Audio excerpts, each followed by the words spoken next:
Hi guys, my name's Hayley Quinn and this is a sex dating and relationship advice video for onlinedating.org on a topic that's been in all the movies of late on how you can manage having a friends with benefit style relationship. Now the first obvious rule is to get your groundwork rules laid down straight away. The worst thing you can do, and I know because I've actually been personally on the receiving end of this, is when you're giving a girl that you're the impression that you're in a relationship with her and then you turn around and say, hey, I thought we were just friends with benefits. That will really anger someone. Instead, you need to set the tone straight away. Don't try and drop it in later on.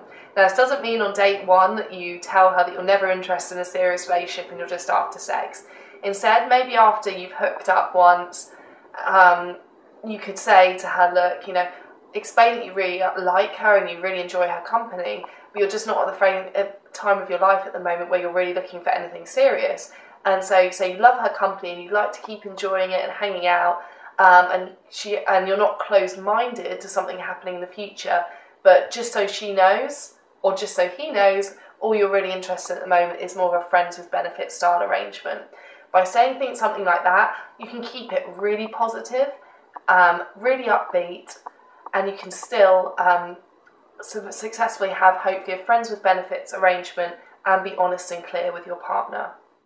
Okay, the next thing is when you're into your friends with benefits style relationship, obviously you want to be very sensitive about how much information you're giving to them.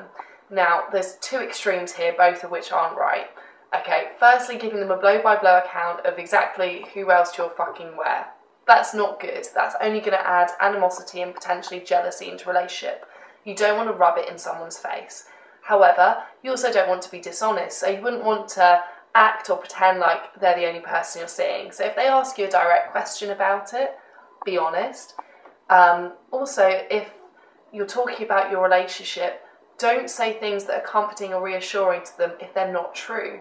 So don't say things like there's no one that really compares to you, or there's no other girls that are like you, or anything that makes it feel like a relationship, because these statements like these, they're meant to be reassuring and positive, will often be misinterpreted as it meaning that you're in an official relationship.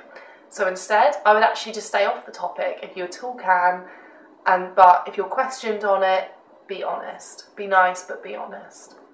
Now, as with all the films that have been out about this recently have discussed, there is a bit of a debate about whether a guy and a girl, or two girls or two guys, can ever be in a kind of sexual relationship that is just friends, without them ever wanting anything more, expecting anything more, or having feelings and issues like jealousy or envy and insecurities.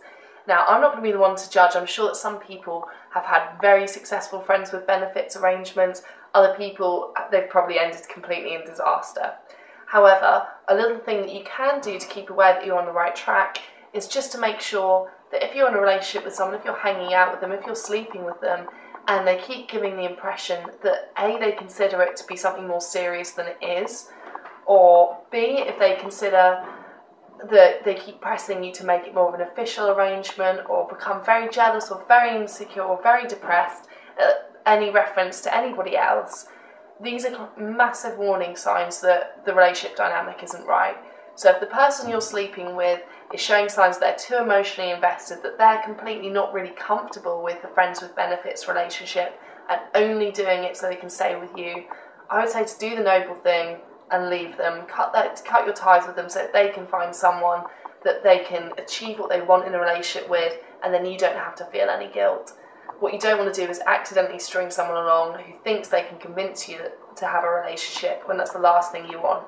So I know it might mean going without some amazing sex for the short term, but believe me, it's going to be much better for your conscience and the other person in the long run. Anyway guys, my name's Hayley Quinn, and this has been a sex dating and relationship advice video on friends with benefits relationships for onlinedating.org.